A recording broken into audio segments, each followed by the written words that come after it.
জীবন নিয়ে বেঁচেছে। তুমি এসব কথা এখন আর বলছো কেন? সেজন্য একটার পর একটা বিপদ আমাদের উপর দেন। না না, আমাদের এখানে কোনো আশ্রয় হবে না। আপনারা অন্য কোথাও দেখেন। তোমার স্বামী এবং মেয়েকে তো দেখতে পাচ্ছি না, ওরা কোথায় গেল? অন্যদিকে নবীনদের ঘর ভেঙে যায়।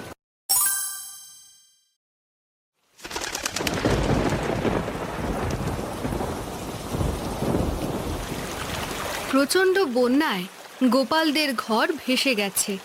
তারা কোনো মতে একটা ভেলায় আশ্রয় নিয়েছে। চোখের সামনে ঘরটা একদম বন্যার পানিতে ভেসে গেল। আমাদের কপালটাই খারাপ। উপরওয়ালা হয়তো আমাদের পছন্দ করেন না, সেজন্য একটার পর একটা বিপদ আমাদের উপর দেন। এমনিতেই অভাবের মধ্যে দিয়ে যাচ্ছিলাম, তার উপরে এত বড় বিপদ।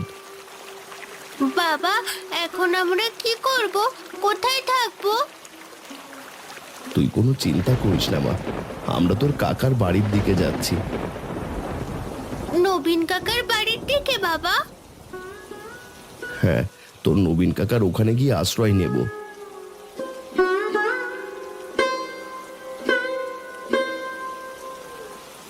অন্যদিকে গোপালের ভাই নবীন গোপালের তুলনায় বড়লোক হওয়ার কারণে এই বন্যায় বড় একটা ঘর তোলে।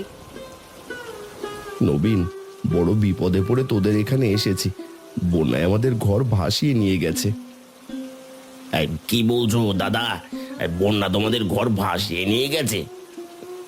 হ্যাঁ, আমরা কোনো মতে বেঁচে আছি, এটাই ওপরওয়ালার কৃপা। না না, আমাদের ঘরের কিছু হয়নি। তুই একটু আমাদের সাহায্য করবি? তোর এখানে আশ্রয় দিবি আমাদের?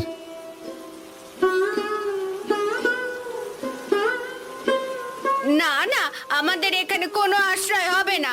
আপনারা অন্য কোথাও দেখেন। এটা তুমি কি কথা বলছো সরলা? দাদারা এখানে থাকলে কি হবে? আমি বলেছি এখানে থাকতে পারবে না, তার মানে থাকতে পারবে না। তাদেরকে আমরা আশ্রয় দেব না। দাদারা তাহলে এখন কোথায় থাকবে? থাক নবীন, আমরা কোনো না কোনো একটা ব্যবস্থা করে নেব।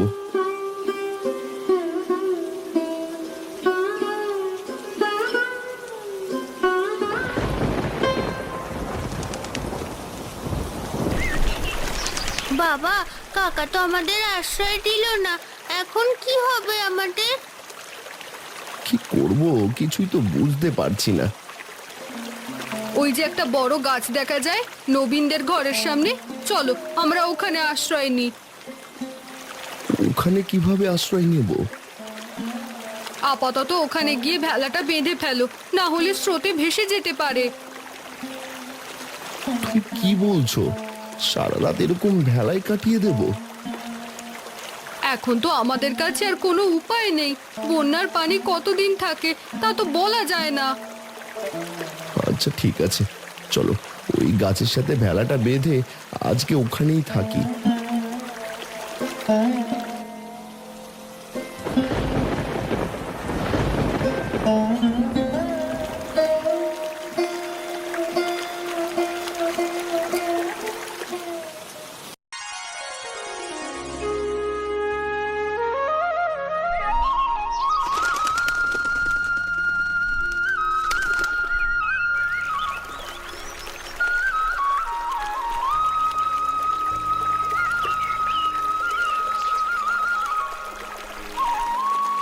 কি গো বড় বৌদি, কোথায় ছিলে তোমরা সারা রাত?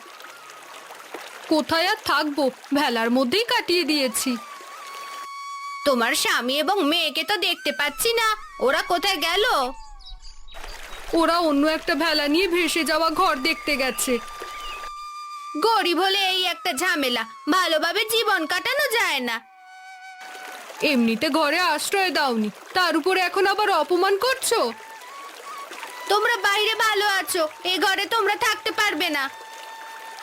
খাবার কিছু দেবে? মেয়েটাকে কিছু খেতে দিতাম। না না, কোনো খাবার হবে না। এখান থেকে যাও তো, আমার অন্য কাজ আছে।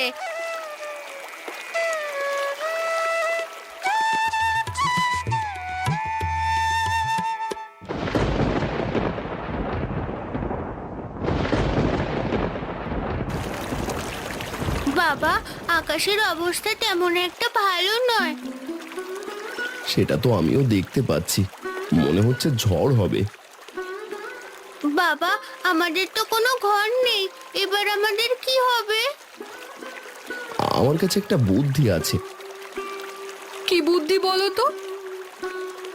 এই যে বড় গাছটা, চলো চলো আমরা এই গাছের উপরে উঠে আশ্রয় নিই। এটা তুমি কি বলছো? এখন কিনা গাছে আশ্রয় নেব? এটাই বুদ্ধিমানের কাজ হবে, আগে আমরা সতর্ক হয়ে থাকি।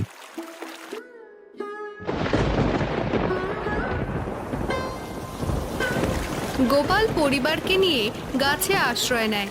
অন্যদিকে নবীনদের ঘর ভেঙে যায়।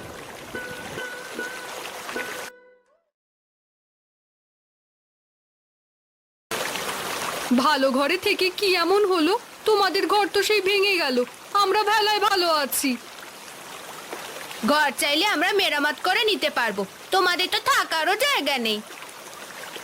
গতকাল রাতে তোমরা তো কষ্ট করলে, আমাদের তো কষ্ট করতে হয়নি। কেন, তোমরা কি করেছিলে? আমরা তো গাছের উপরে আশ্রয় নিয়েছিলাম। যাক, আমাদের এখনো গাছে আশ্রয় নিতে হয় না, ঘরেই আশ্রয় নিতে পারি। আমাদের কাছে ভেলা আছে, চাইলে গ্রামে ঘুরে বেড়াতে পারি। তোমরা তো ঘরবন্দি। তুমি কিন্তু একটু বেশি কথা বলছো। গায়ে দহন হচ্ছে নাকি? পোড়া পোড়া গন্ধ পাচ্ছি।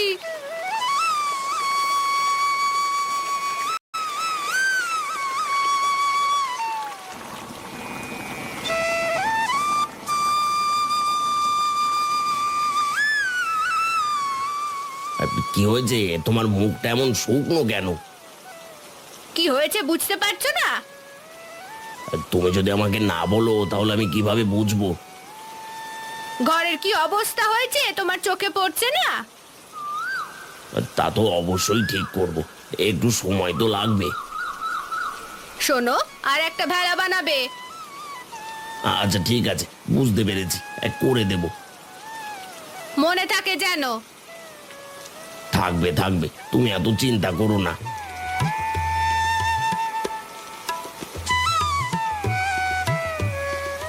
গোপাল যখন কোনো জায়গায় আশ্রয় পাচ্ছিল না, তখন বাধ্য হয়ে বুদ্ধি করে গাছের উপরে একটা মাচা তৈরি করে এবং সেখানে পরিবার নিয়ে থাকতে শুরু করে। বাবা, এই মাচাটা তো খুব দারুণ হয়েছে। তোর পছন্দ হয়েছে মা? হ্যাঁ হ্যাঁ বাবা, আমার ভীষণ পছন্দ হয়েছে। তুমি এসব উদ্ভট বুদ্ধি কোথায় পাও সেটাই আমি ভাবছি। তোমার তো আরো আনন্দিত হওয়ার কথা, কারণ আমার মাথায় এত বুদ্ধি আছে।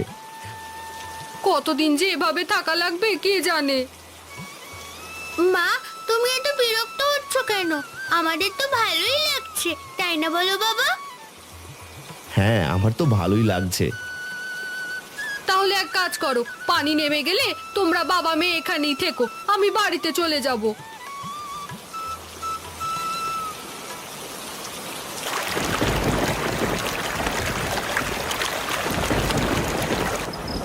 আমার তো প্রচন্ড ভয় করছে। ঘরটা তো মনে হচ্ছে আর টিকবে না, কি করব কিছুই তো বুঝতে পারছি না। তোমার কিছু করতে হবে না, তুমি তোমার ভাইদের কথাই চিন্তা করো। এরকম পরিস্থিতিতে তুমি আমার সাথে ঝগড়া করতে চাও? আমি তো ঝগড়া করতে চাই না, আমি চাই আমার জীবনটা বাঁচুক। তুমি তো বাঁচার কোনো চিন্তাই করছো না। এই ঘরে আর এক মুহূর্ত থাকা ঠিক হবে না, চলো চলো তাড়াতাড়ি বেরিয়ে পড়ি, ঘরটা মনে হচ্ছে মাথায় পড়বে। কোথায় যাবে? হ্যাঁ চলো চলো, ভেলা রাখা আছে, ভেলায় গিয়ে উঠি।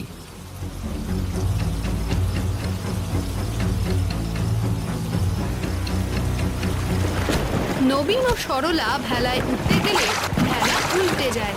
দুজনে বাঁচার জন্য চিৎকার করতে থাকে। মনে হচ্ছে কেউ বিপদে পড়েছে, বাইরে চেঁচামেচির শব্দ শুনতে পাচ্ছি। নবীন আবার বিপদে পড়লো নাকি? হ্যাঁ হ্যাঁ, তুমি ঠিক ধরেছো, আমি তো সরলার গলাও শুনতে পাচ্ছি। তাহলে নিশ্চয়ই ওরা বিপদে পড়েছে। তুমি এখনো এখানে বসে আছো কেন? যাও যাও, ওদেরকে বিপদ থেকে উদ্ধার করো। আচ্ছা আচ্ছা ঠিক আছে, আমি যাচ্ছি, দেখি কি করা যায়।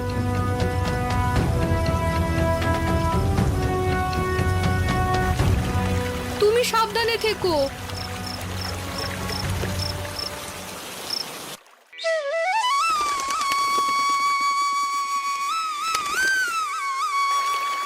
তোদের ঘর দেখলাম একদম ভেঙে গেছে। আমরা যে জান নিয়ে বেঁচে আছি এটাই তো অনেক। কপাল তোদের ভালো যে সময় মতো ঘর থেকে বের হয়ে আসতে পেরেছিস। তুমি না গেলে দুজনে হয়তো মারাই যেতাম। ঘর নিয়ে এত বড়াই, ঘরে আমাদের আশ্রয় দাওনি, কিন্তু উপরওয়ালার পরিকল্পনা দেখো সরলা, আজকে আমার ঘরেই তোমাকে আশ্রয় নিতে হলো। আহা, ওরা কোনো মতে জীবন নিয়ে বেঁচেছে, তুমি এসব কথা এখন আর বলছো কেন?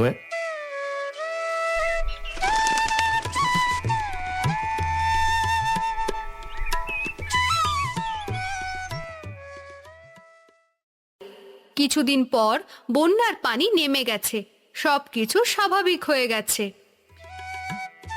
এই গাছটা কিন্তু আমাদের, যে গাছটায় সাবিত্রী বৌদিরা মাজা বানিয়েছে। তাতে কি হয়েছে? আমাদের হলে কি? ওই যে পূজা এখনো এখানে এসে খেলা করে, ওটা তো ওদের জিনিস নয়।